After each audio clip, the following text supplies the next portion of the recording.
আসসালামু আলাইকুম। আজকে আমি আপনাদেরকে শোনাবো ৬ নম্বর পর্ব হজরত মুহাম্মদ সাল্লাল্লাহু আলাইহি সাল্লামের সহধর্মিণী খাদিজা বিনতে খুলাইদ রাদিয়াল্লাহু তাআলা আনহু এর জীবনী। আ এইটা প্রিয়তমা বই থেকে তার ৬ নম্বর পর্বটা পড়ে শোনাচ্ছি। পর্ব ৬। খাদিজার দিন যেন ফুরায় না।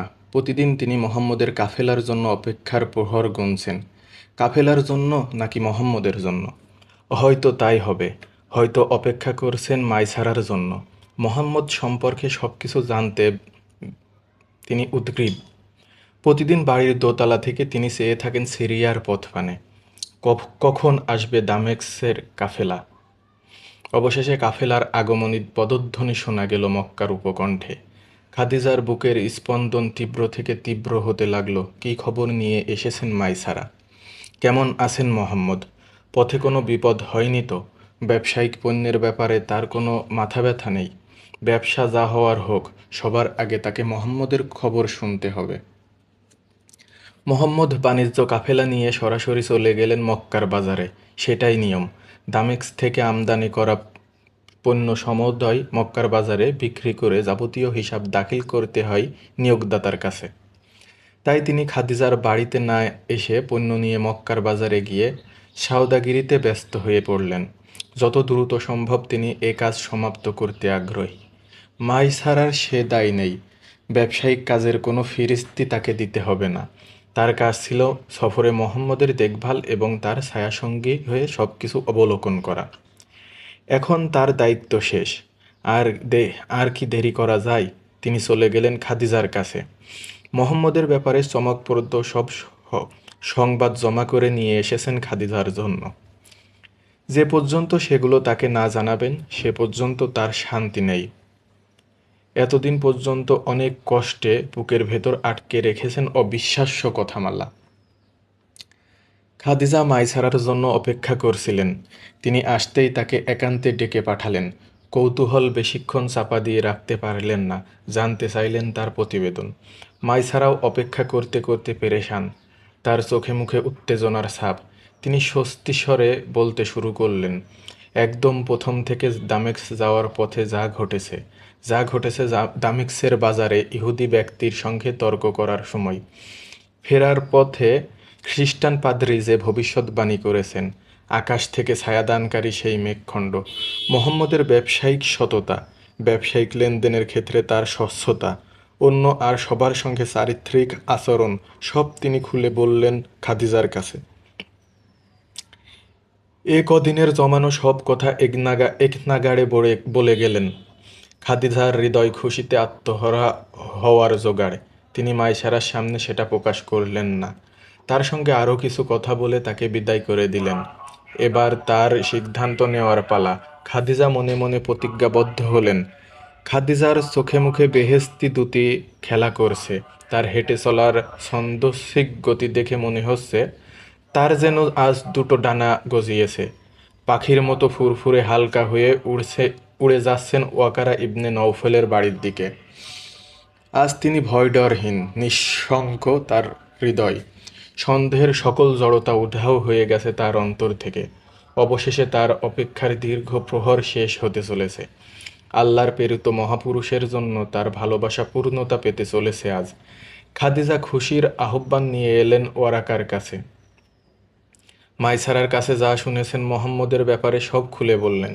সব শুনে ওয়ারাকার দৃষ্টিহীন চোখও চিকচিক করে উঠল আনন্দ অশ্রু। তার এতদিনের অপেক্ষা তবে শেষ হলো। সে মহামানবকে তিনি নিজ চোখে দেখতে না পারলেও তাকে স্পর্শ করতে পারবেন, তার কথা শুনতে পারবেন। সুযোগ হলে হয়তো তিনি তার নবুয়তের রোশনীতেও বিভাসিত হতে পারবেন, বরিত হতে পারবেন শেষ নবীর সম্মানিত উম্মত হিসেবে। ওয়ারাকা খাদিজার কথা শুনে বলে উঠলেন, খাদিজা বোন আমার, তুমি যা বলছো তা যদি সত্যি হয়ে থাকে তাহলে মুহাম্মদই এ যুগের নবী। আমি বিশ্বাস করি এই সেই সময় যখন নবীর আগমন অসম্ভবে। সময় সমাগত। এখন কেবল অপেক্ষার পালা। সব কিছুই মুহাম্মদের নবী হওয়ার সাক্ষ্য দিচ্ছিল। সব নিদর্শন খাদিজার অনুকূলে। কিন্তু খাদিজা কি করবেন এখন? যদি সত্যিকার অর্থেই মোহাম্মদ নবী হওয়ার যোগ্য ব্যক্তি হন, তাহলে খাদিজা কিভাবে মোহাম্মদের সঙ্গে নিজেকে জড়াবেন? এমন প্রশ্ন এবার বাদ সাধল খাদিজার মনে। মোহাম্মদের পণ্য বিকে বেচাকিনা শেষ হলো এক সময়।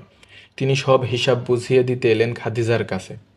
অন্যান্যবার যে পরিমাণ মুনাফা হয়, এবার তার চেয়ে দ্বিগুণ মুনাফা হয়েছে খাদিজার আমদানি রপ্তানি ব্যবসায়।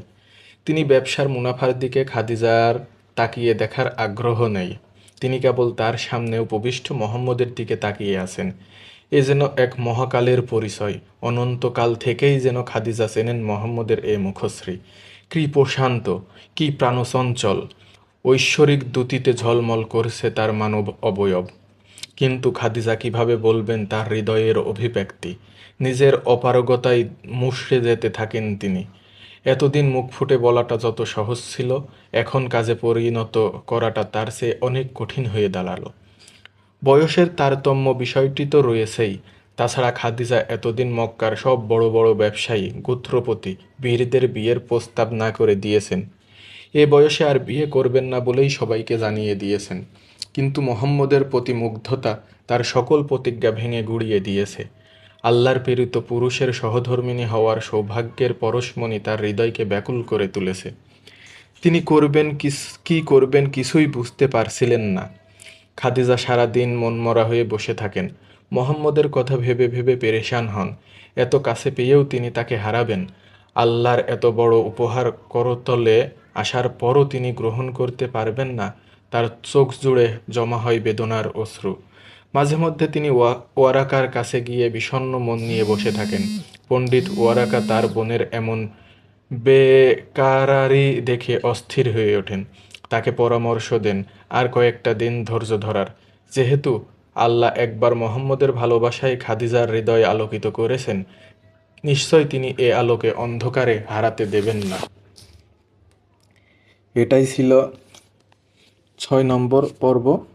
এখানে মূলত মাইসারা ব্যবসা থেকে ফিরে এসে খাদিজার কাছে মোহাম্মদ সম্পর্কে বিস্তারিত বলেছে, যে মোহাম্মদ সাল্লাল্লাহু আলাইহি সাল্লামের যাওয়ার সময় কি কি ঘটেছে, ওই দামেস্কের বাজারে ইহুদি পাদ্রির সাথে কি তর্ক হয়েছে, আসার সময় খ্রিস্টান একজন মিশনারি সে মোহাম্মদ সাল্লাল্লাহু আলাইহি সাল্লামকে কি কি বলেছে, সব কিছু ওয়ারাকা এসে খাদিজার কাছে বলছে।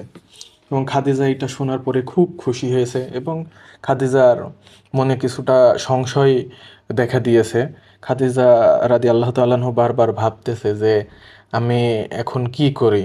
আমি এত খাদিজার তো অনেক বিয়ের প্রস্তাব এসেছে, মক্কার ধনী মানুষ, বড় বড় ব্যবসায়ী, তারপরে যারা বীর যোদ্ধা, তারা খাদিজাকে বিয়ের প্রস্তাব দিয়েছে। খাদিজা সব বিয়ের প্রস্তাব ফেরত পাঠিয়েছে যে সে এখন আর এই বয়সে বিয়ে করতে চায় না। এমন অবস্থায় সে আবার মোহাম্মদের কাছে কিভাবে বিয়ের প্রস্তাব দেবে?